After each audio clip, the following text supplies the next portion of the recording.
Tokyo is one of the most amazing cities in the way that it's capturing a modern world, but also somehow deeply rooted into a culture that is extraordinary. But it's largely hard, dense city, lacking greenery in general. In our solution, we tried to put something that would create public, green, open space that was embedded in the architecture so that we could have nature and this sort of diverse functionality all happening at the same time, and the feeling that we were making a district rather than a building.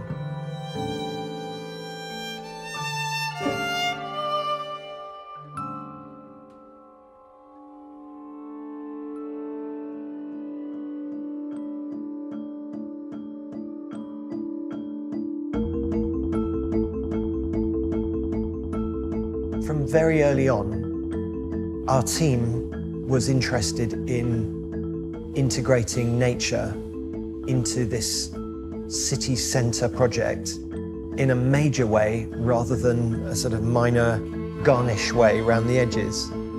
It had to be a technique that allowed nature and buildings to merge together. And our breakthrough was thinking about pergola structures. What interested us was that the timber structure is square. It makes a grid that if instead of just seeing it as a flat pergola with plants growing through, we could deform that while from above still keeping the square grid, almost like a net or a sheet of fabric. So as you walk around, a piece of park rises up and becomes a building. And not just have a street level and roofs, but blur that.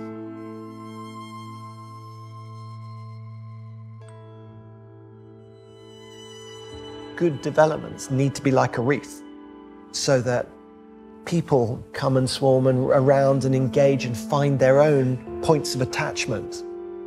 And the big shiny buildings of glass didn't sort of allow much points of attachment. You were just a customer.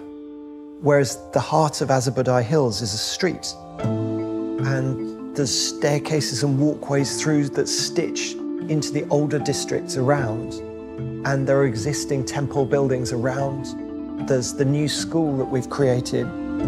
800 children will be beginning being there, sort of mixing together with performance space.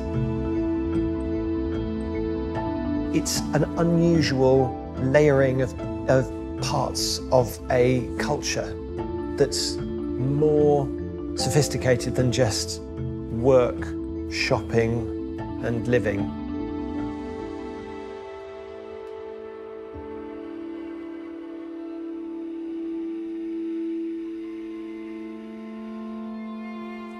This was a very important project for Mori because the site had taken 27 years to make all the agreements with everybody who lived there.